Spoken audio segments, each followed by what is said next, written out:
नमस्कार. विचार शृंखला माझं माहेर पंढरी भाग दुसरा. पंढरपूर ही संतांची मिरास. महाराष्ट्राचं लाडकं दैवत पांडुरंग हे आपलं आराध्य दैवत आहे. पंढरपूर म्हणजे साक्षात भूवैकुंठ. भीमा नदीच्या तीरावर वसलेलं हे पंढरपूर म्हणजे वारकऱ्यांचं श्रद्धास्थान आहे. पंढरपुरी असलेली ही भीमा नदी चंद्रकोर आहे, म्हणून ती चंद्रभागा झाली. चंद्रभागा हे नाव भाविकांच्या मनात इतक्या प्रकर्षाने कोरलं गेलं आहे की तिचं मूळ नाव भीमा याचा आपल्याला विसरच पडला आहे. भीमा आणि चंद्रभागा तुझे चरणीच्या गंगा असं संत जनाबाई म्हणते. तर भक्तराज नामदेव म्हणतात, चंद्रभागेसी करिता स्नान, तुझे दोष पळते रानो रान. या पंढरीला पूर्वीच्या काळी पुंडलिकपूर, पांडुरंगपल्ली, पंढरी अशा अनेक नावांनी ओळखलं जायचं. पण उत्तर काळात मूळ नावाचा अपभ्रंश होत होत अखेरीला पंढरपूर किंवा पंढरी हे नाव जनमानसात स्थिरावलं. भीमा तीरावर असलेल्या एका छोट्या उंचवट्यावर पांडुरंगाचं मंदिर उभं राहिलं. नंतर हळूहळू त्याचा विस्तार झाला. हे पांडुरंगाचं म्हणजे विठ्ठलाचं मंदिर इसवी सन 1888-89 बांधल्याचा उल्लेख पंढरपुरी सापडलेल्या एका शिलालेखात आढळतो. आपल्या संतांचं या पवित्र पंढरीशी प्रेमाचं नातं जुळून आलं. अवघी ही पंढरी सुखाची वोवरी, अवघा हा विठ्ठल सुखाचा कैवारी.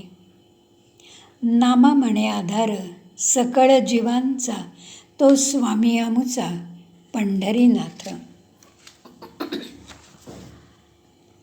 पंढरीस जावे जीवनमुक्त व्हावे, विठ्ठला भेटावे जीव लगा. काया वाचा मन चरणी ठेवावे, प्रेम सुख घ्यावे सर्व काळ. प्राचीन काळी पंढरपूर हे शिवक्षेत्र होतं. या आजच्या पंढरपूरला 1400-1500 वर्षांचा इतिहास आहे.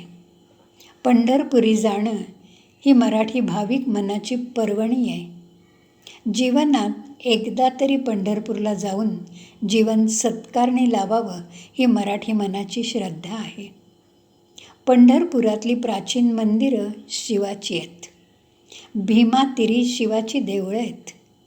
पंढरपूर ज्या भीमा नदीच्या तीरी वसलंय तिचा उगम भीमाशंकर या ज्योतिर्लिंगाच्या ठिकाणापासून झाला. ती भीमा पंढरपुरी धनुष्याकृती अर्धचंद्रकार झाली म्हणून तिला चंद्रभागा असं नाव पडलं. भीमा तीरी एक वसविले नगर, त्याचे नाव पंढरपूर. तुका म्हणे आम्हा अनाथा कारणे, पंढरी निर्माण केली देवा. ऐसी चंद्रभागा ऐसे भीमा तीर, ऐसा देव भेटे कुठवर. पंढरीत भजन गायन करत प्रत्येक भाविक भक्तांना त्यांच्या विठुरायाला प्रत्यक्ष भेटता येतं, त्याला चरणस्पर्श करता येतो. असं हे भाग्य फक्त या पंढरीतच मिळतं. हे आपलं 7 जन्मीचं भाग्य आहे. पंढरपूरचा भक्त वेडा विठ्ठल पूर्वी इथे नव्हता अशी आख्यायिका सांगते. आपल्या जन्मदात्यांना शिवस्वरूपात पाहून त्यांची सेवा भक्ती पूजा करणाऱ्या भक्त पुंडलिकाने विठुरायाला पंढरपुरी या विटेवर उभं केलं.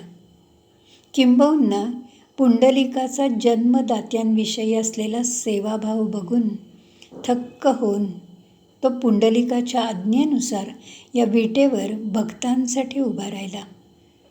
पुंडलिकाची तपश्चर्या फळाला आली. शंकर ज्याचं ध्यान करतात तो विष्णू पंढरपुरी नित्यासाठी विराजमान झाला. संत निवृत्तीनाथ असं म्हणतात, विष्णू सहित शिव आणिला पंढरी. भक्त पुंडलिकाबद्दल आपल्या सगळ्यांच्या मनात कृतज्ञता भाव आहे.